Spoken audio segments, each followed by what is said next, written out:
welcome back to the InvestPaul podcast. Diana Cabrices is our guest today. Diana is the founder of Diana Cabrices Consulting and the wealth industry's first chief evangelist, helping firms establish a strong brand presence to both attract and retain clients.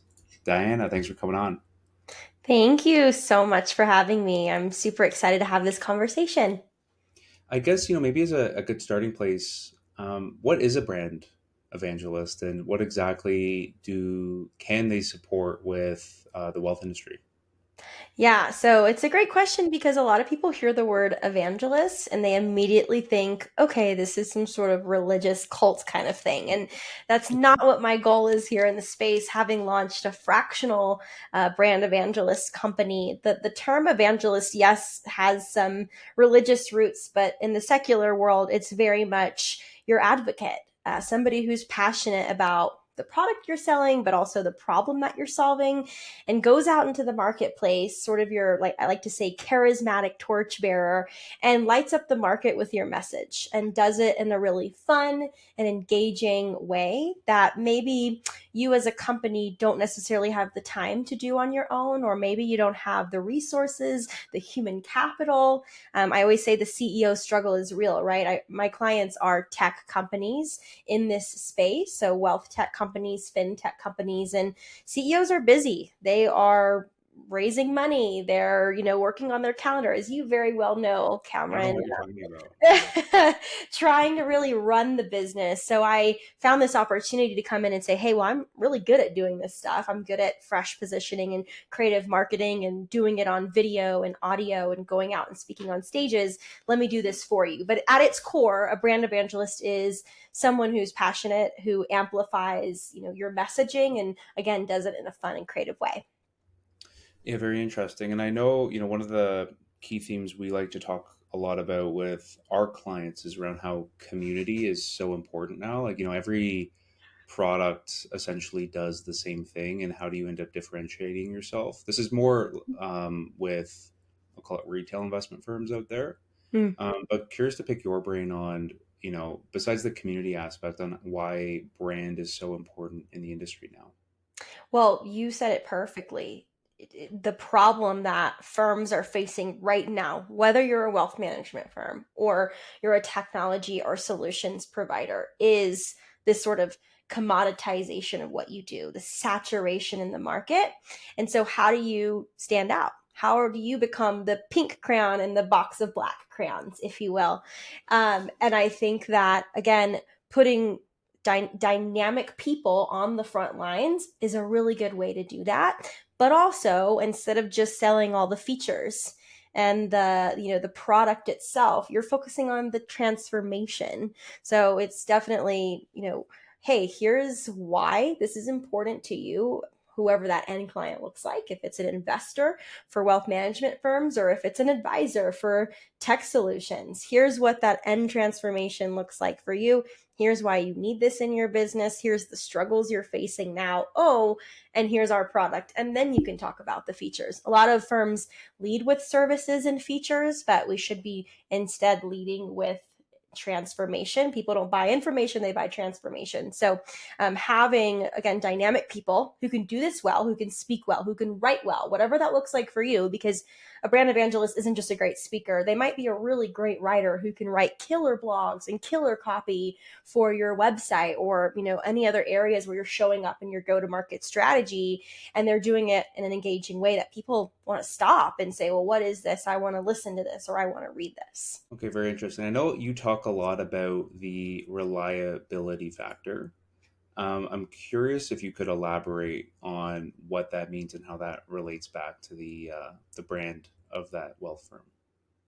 Yes, so it's the relatability factor. And I actually just gave a keynote presentation on this very topic.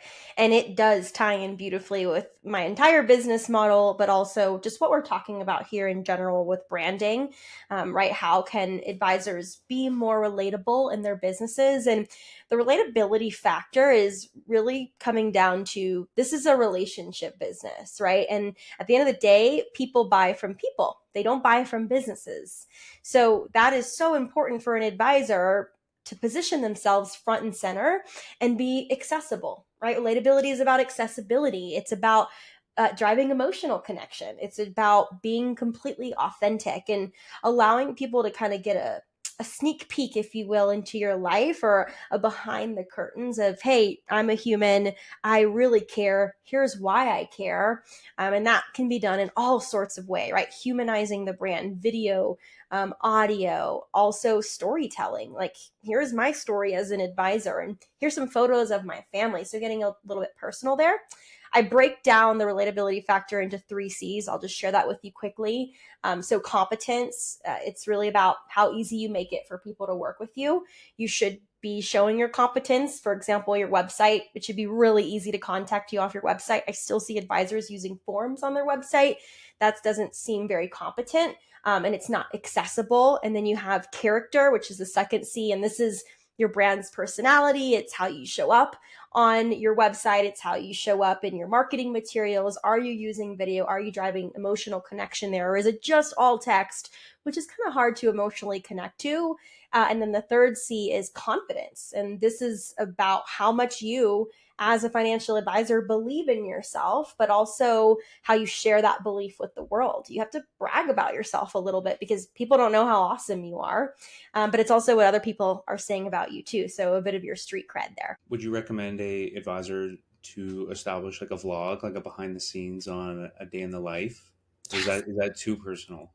I love that idea. In fact, that is like, I have a list of ideas that I keep on my Google Drive, and that is one of them, is sort of a behind the scenes video strategy where you could absolutely take a video. If you've got a team, maybe it's in the office, like a day in the life of the team or a day in the life of this advisor, showcasing what kind of is going on behind the scenes. For example, being a financial planner, oh my goodness, there's like so much information and strategy and planning and writing that goes into that, building a financial plan. So what is a sneak peek into what building a financial plan looks like? Or the team, each day you have a meeting where you're collaborating on how the markets are looking, and you're having conversation about client experience and how you're going to, do intentional things for your clients this quarter. And again, like all of that could be on social. I think advisors get afraid of maybe unveiling the curtain a little bit. There's also the compliance piece that is always going to be looming over an advisor's head, but you can get creative and still be compliant. I love that idea. So when you talk about that, so the advisor, unveiling a little bit about themselves, I'm curious to pick your brain a little on it. Like we see in this industry, a high degree of professionalism, like suits and ties and the demeanor that comes along with that. Do you think that they have to become a little bit more vulnerable to their audience and open up and remove a little bit of that? I'll call it that suit and tie aspect. When it comes to like physically what you're wearing with that suit and tie, I don't think it requires removing that to be authentic. In fact, I think it can be really relatable because people with money will relate to somebody in a suit, right? And maybe people who aspire to build more and more wealth and they're looking for that kind of help, they'll find an advisor in a suit to be more relatable for them. That's actually relatability, when you start to really strip it down, is like, who also do we want to be in the future? And how are we seeking out these influencers that we follow online? Because they live these lives that we eventually want to live ourselves. But I do think it doesn't all have to be, professional, dare I say, a little bit stuffy, right? Like what other advisors are doing. If I'm an advisor, I'm posting photos of my family vacations, for example, and I might even write a little post about it. And what was challenging, like going to Disney with my family, like you want to pull your hair out as a parent. And at the same time, I'm trying to balance my clients and making sure they're happy, and I'm still a financial advisor. And so like, it's kind of this balance, and it's just being really genuine, because we are all, a lot of us are parents, right? Or a lot of us have done the Disney trip, or we understand the struggle of making money and building wealth while also trying to balance our personal life. So I don't think physically it's necessarily stop wearing the suit and, post a photo in your gym outfit. But I do think it's like, go and, share information or share photos that aren't just you in the office. Okay, very interesting. And The one point you had before around the client engagement aspect, we talked to a lot of advisors who have moved a lot of their book, I'd say, to an online relationship. Hmm. Do you have any advice on how you can keep that client engaged with a more digital strategy versus having them come into the office and meet you? Oh, yeah. I mean, this could be a long list, so I'll try to keep it simple. Um, if you're running a fully digital business, I think that a differentiator would be picking up the phone, even if you're running an in-person office. At the end of the day, data shows investors feel their advisors don't communicate enough. So when you're fully digital, I think it's even more important to every now and then pick up the phone, just call and ask how they're doing. It doesn't even have to necessarily be about a business objective. But also, if you want to create engagement and you want to create this branding and this vibe, because you can't do that in a space, I'm a big advocate for events. And I think that advisors can, even if it's just a really casual Zoom, where everybody that joins, it's on a Wednesday, let's have a little bit of wine, bring your favorite type of wine, let's all talk about why you love this wine so much, and maybe we'll tie a little wealth lesson in there, so it's like this wine and wealth Wednesday kind of vibe. Bring a friend if you want as well. And so you're creating this engagement through this digital event strategy. Also, again, picking up the phone, getting personal with people, making it easy for your clients to get in touch with you when you maybe don't have a physical office. Also very important. I'd still argue it's just as important if you do have a physical office, but being accessible via email, right? And any other channels. Some advisors are leaning into text messaging. I mean, that's not every advisor's thing. And I'm not going to sit here and say it's the only way to communicate. But if you have younger clients, especially, this is how they want to contact you. They love to text, it's easier for them. That goes back to the relatability factor and the competence piece. So maybe texting is a part of it. Again, the list could go on and on and on, but I think it's going to be those same touch points. And if you do have a digital content strategy, making sure all your clients get that newsletter whenever you're sending it out, or that video whenever you're posting it. Could be an exclusive email just for them, for example. So, having a strong client base, a strong brand presence, can end up yielding quite a few happy clients of yours. And we know that referrals are a primary source. I'm curious to pick your brain a little bit. There's the new rules out around client testimonials.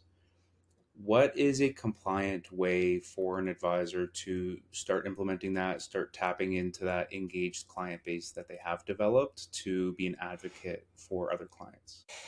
Okay, so client testimonials, as I like to say it, are stories, right? Essentially, this is a story that your client has written about their experience with you. And in a lot of ways, that is a transformation. It goes back to what we said earlier about how people buy transformation. So you want prospective clients to see what your current clients are saying about you.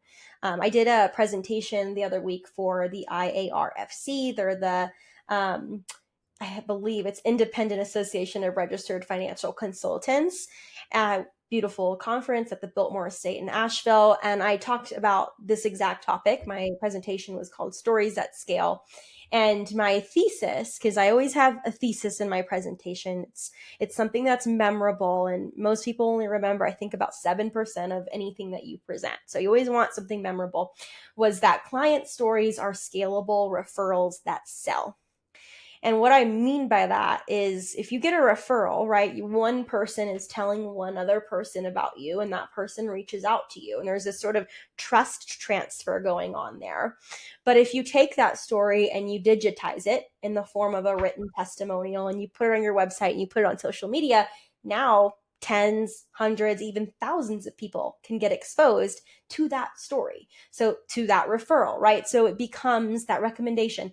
It becomes all the more powerful. Of course, compliance is so important to consider. I'm actually launching a new series called Testimonial Marketing Minute, where every month I'll give just a quick 1-minute tip on how to be compliant with testimonial marketing and also how to have fun and actually get your testimonials in front of a lot of people. The first video is about the 3 C's. This is what we call, the 3 C's of compliance. If you have a written review, you have to have the 3 C's in the 4 corners of that review, prominent font, the same size font as everything else. It can't be like uber small compared to the review itself. And the first C, as you can tell, I love C's here. The first C stands for client. Is this person a client or not? The second one is compensation. Has this person been compensated for the review or not? Because you can compensate people for reviews. We have some advisors that'll do charitable donations. And then the third one is conflicts of interest. So I don't know, did you guys go to school together, or, or have you been friends since childhood? Like, those are things the SEC wants you to share with the world. So 3 C's, of course, talk to compliance. And my last thing I'll say here is technology is really important in this department. Here is why. The SEC marketing rule is so many pages long. It would be really hard for an advisor. It's even hard for a compliance officer to be able to manage those rules while also managing all your other compliance and regulation in your firm. That's really hard. So I say lean on advisor technology, built for the advisor, built for this specific use case, this specific strategy, to stay compliant. Obviously, I'm going to give a shout out to Wealth Tender here. They're one of my clients and I love working with them. And I've learned so much, even just, for example, Google reviews. They're not compliant as they stand. The minute you tell clients, go look at my Google reviews, even if you've gotten one unsolicited, you are now out of compliance because they don't have those disclosures. And now you're promoting a review without disclosures. So technology built for the advisor all the way. I'm a big advocate for that with something so touchy around compliance. So, Diana, with the Google reviews, so you're saying if a client goes and fills out a Google review without you having some sort of dialogue with them, that can run afoul? So no, clients can unsolicited go and leave you a Google review. The Okay. minute you tell them, leave me a Google review, you essentially become entangled into that review. And that's kind of the gray area right now. Like, that's kind of the area we're waiting to hear back more from the SEC on is this out of compliance or is it not? And to date, they really haven't given the most clear answers, but we're hoping that we'll get them.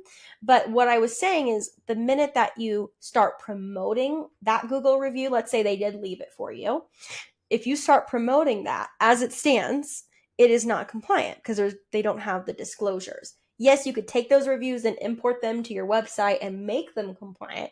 That's a process there, and that takes oversight. It takes operations, and that's really where the technology should help you. Like a Wealth Tender, for example, we import Google reviews, and there's other tools out there as well. Wealth Tender isn't the only one, although we were the first.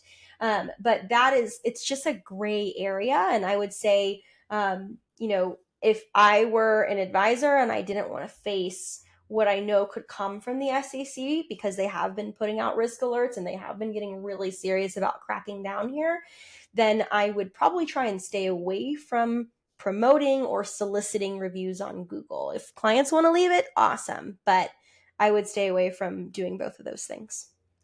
Do you have any recommendations around like what is a authentic way to ask your clients for referrals? Absolutely. I actually have a good process for that, and I have a cool idea. Is it So, the 3 C's again? no, it's no more 3 C's. I promise there's no more 3 C's.